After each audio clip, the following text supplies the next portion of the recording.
hello, hello, hello. Welcome to Mask Off with Meek. Wow, we made it to another Tuesday and I'm excited to be here. I missed you guys last week. I hope you enjoyed your week without Mask Off with Meek. It gave you a little break, but I'm back this week and we're going to just pick up where we left off. So I asked you a question. How are you? How are you doing overall? I wanted you to rate yourself from a scale of 1 to 10, right? 1 being, hey, I'm about to crash out at any moment. 10 being, you know what, I'm actually doing really good. I'm proud of myself. I'm not really going through anything. I think I'm pretty balanced, right? And so no matter where you are on that scale, I think it's important to have these conversations with yourself, with your counselor, with your life coach, even with me as your Mask Off podcast host. That we talk every week. You can inbox me, you can call me, you can text me, whatever we need to do to stay in contact and make sure we're in a good space, right? So having this conversation often is important because we change. We have things going on. We may be a 10 this week. Next week, we may be a 2. So we can't just assume because we're good one day that we won't have a bad day. And with that being said, is this just a situational thing? You know, right now I'm just stressed out because I have all these bills that I can't meet. Or is this something that's been going on for a very long time and I might need to get some help and figure out how can I get to the root of this issue, right? That's going to be very important. So let's get started with this conversation. Take notes because I want you to be able to use this for another time. So it's very important that we not only evaluate ourselves on a consistent basis, but that we look at the root of this thing, right? Let's get to what caused this. What is my mental illness? Because everybody has different things going on. And to be honest with you, I feel like everybody has a touch of mental illness. Not trying to claim anything negatively, but I will say all of us have something going on, right? Whether we just get stressed out easily, whether we're depressed, whether we have anxiety, we're overthinkers. Some of us are bipolar. Some of us are schizophrenic.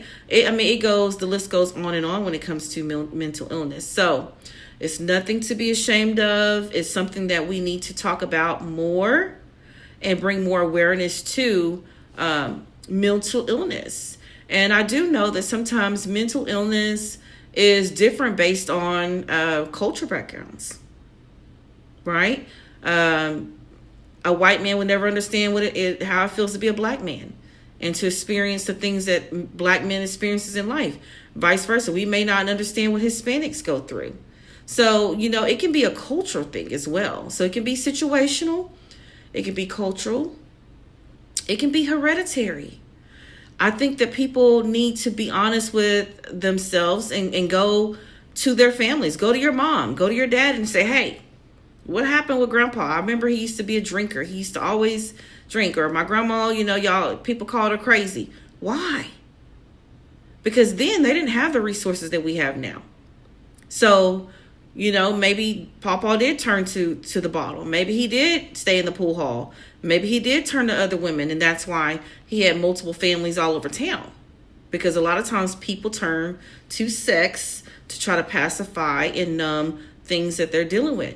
Men couldn't talk about stress. They couldn't talk about, they couldn't cry. It was a thing that they had to be strong, right? And so thank the Lord that we've came a long way and men are able to be men and still have the ability to tap into reality, right? And say, hey, I'm not in a good space. Even though I'm a man, I'm still human, right? And same thing with women. We're able to say, hey, I'm overwhelmed with work. I'm overwhelmed with children.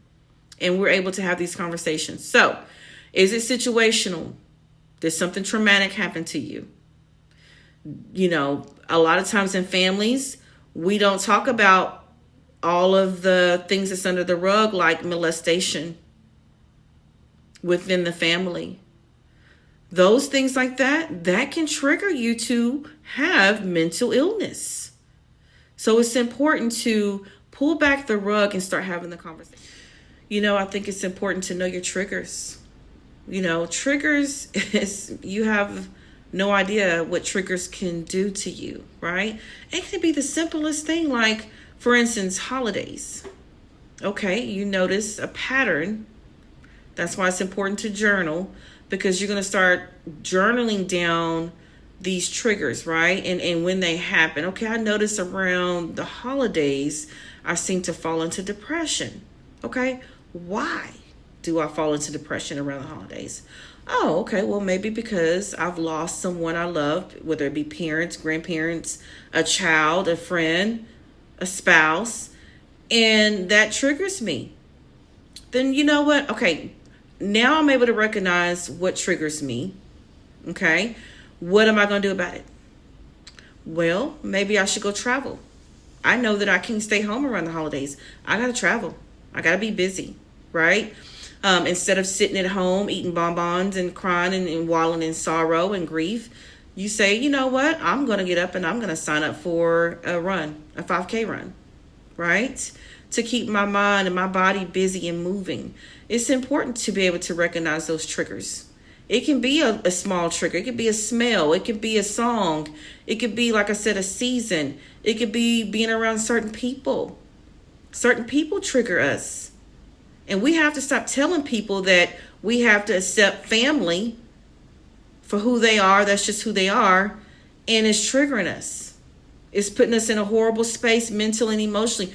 We have to stop doing that to people. We have to stop telling people, just pray about it. Well, you know what? You need prayer. Absolutely. However, what if that person doesn't know how to pray? You can show them. But at the same time, we have to give people more than just saying, don't worry about it. Where's your faith and all of that? Those are all good things, but they need resources. They need resources. And so it's important for us to, as family and friends, to be there to support and making sure that we are being the bridge. We're not telling people, hey, if you need something, let me know. And then when they call or text, we got them on D&D. We got to make sure that we are saying and doing what we're saying is matching what we're doing as well. So it's important to just make sure that if you are going through mental illness, that you're not ashamed. You can talk about it. Go to the doctor. Sometimes you may need medication. You may need counseling. It's okay. It's okay. Because, in order to be able to improve and be better, we got to be honest. We got to be honest. And once we pull back that rug and we start discovering all the stuff that's hidden underneath there, like I said, it can be molestation. It could be, abuse, right? Some of those things that nobody wants to talk about. It is haunting you, literally. Unforgiveness. It is literally eating you alive.